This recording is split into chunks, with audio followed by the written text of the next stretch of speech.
tall and tan and young and lovely. The girl from Ipanema goes walking, and when she passes I smile, but she doesn't see. In 1963, the girl from Ipanema watched the sea in this way. And now, the girl from Ipanema in 1982 watches the sea in the same way. She has not gotten older since then. She is confined to an image and floating in the sea of time. If she had become older, she would now be almost 40 years old. Of course, it's possible that she is not so old, but she might not be so slender and so tanned as she used to be. She might have 3 children. Sunburn is not good for the skin. She might still be called a beauty, but not so youthful as she was 20 years ago. But in the song, she does not get old. She is always an 18 years old cool and kind Ipanema girl on the velvety sound of Stan Getz' tenor saxophone. As soon as I put on the record on the turntable and drop the stylus on the record, she appears. Every time I listen to this song, I remember the corridor of my high school building. The dark and a little damp high school corridor. The ceiling is high, and when I walk on the concrete floor, the sound of my steps echoed. There are some windows on the north side wall, but little sunlight comes in because the building is just at the foot of a steep hill. It is always still in the corridor, at least in my memory. Why I remember the corridor every time I hear the girl from Ipanema, I don't know. There's no cause and effect. What kind of pebble did the girl from Ipanema 1963 drop into my well of consciousness?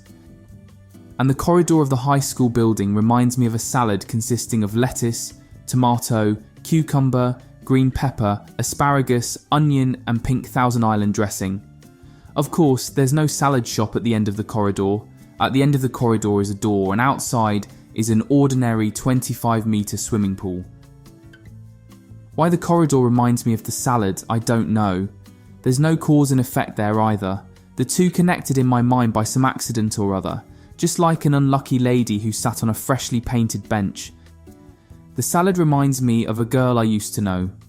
There's a clear connection here. The girl was always eating salad. Have you crunch crunch finished? Crunch crunch the paper for the English class. Crunch crunch not yet. Crunch crunch a little. Crunch crunch left undone. I myself liked vegetables, and every time we met, we ate salad like this. She was a woman of very strong mind and believed that everything would go well if she ate various vegetables. If people kept on eating vegetables, the world would be peaceful, beautiful, healthy, and full of love. Something like Strawberry's statement. Once upon a time, a philosopher wrote, there was a time when matters and memories were divided by a metaphysical depth. The girl from Ipanema in 1963-1982 is walking on a metaphysically hot sand beach without making any sound. It is a very long beach and slow white waves are washing it. No breeze, nothing on the horizon. I can smell the sea. The hot sun scorches me. I lie under the beach umbrella and pull out a canned beer from the cool box and open it. She is still walking. On her tall and tan body are the bikinis in a bright colour. Hi, I pluck up my courage and say to her. Hi, she answers. How about a beer, I offer. She hesitates a little, but after walking a lot she must be tired and thirsty. Good, she says, and we drink beer together under the beach umbrella. By the way, I say, I'm sure I saw you in 1963, in the same place at the same time. It was a long time ago, wasn't it? She says, tilting her head a little. Yes, it was, I say. Must have been a long time ago. She drinks a half of the beer in one go and looks at the opening. The opening is an ordinary opening of a beer can, but when she looks at it, it seems to me it is something significant. It looks as if it might contain the whole world. We might have met in 1963? 1963. Yes, we might have met each other. You haven't got older since then, haven't you? That's because I'm a metaphysical girl. I nodded. Since you were always watching the sea, I'm sure you didn't notice me. That might have been the case, she said, and smiled, a beautiful smile with a little hint of sadness. I might have been always watching the sea. I might have been watching nothing but the sea. I opened a can of beer for myself and then offered one to her, but she shook her head and said she couldn't drink so much beer.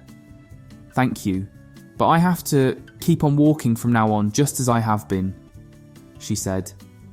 Don't you feel hot at the soles of your feet walking on the sand for such a long time? No, because my soles are made very metaphysically. Want to look at them? Yes. She stretched her slender legs out and showed the soles to me. Yes, they were really metaphysical soles. I softly touched them. They were neither hot nor cold. When I touched her soles, I heard the faint sound of waves. Even the sound of waves was very metaphysical. I kept my eyes closed for a while and opened them and took a sip of cold beer. The sun didn't move at all. Even the time stood still. It's as if I was drawn into a mirror. Every time I think of you, I always remember the corridors of my high school building. Why do you think I do? I ventured to say. The essence of humanity lies in its being a compound, she says. The human science should not try to explore the object, but the subject that is involved in the body. I say. Anyway, go on living. Live. Live. That's all. It is important that you should go on living. That is all I can say. I'm only a girl with metaphysical souls. And the girl from Ipanema in 1963, 1982 brushed the sand off her thighs and stood up. Thanks for the beer, she says. And I say, you are welcome. Only occasionally I see her in subway trains. I know her and she knows me. Every time we meet she gives me a thank you for the beer smile. We haven't exchanged words since then, but I feel that we are connected somewhere in our hearts. I don't know where we are connected, but I'm sure the knot is somewhere in a strange, distant world. I imagine the knot. The knot lies silently in the dark corridor where no one walks along.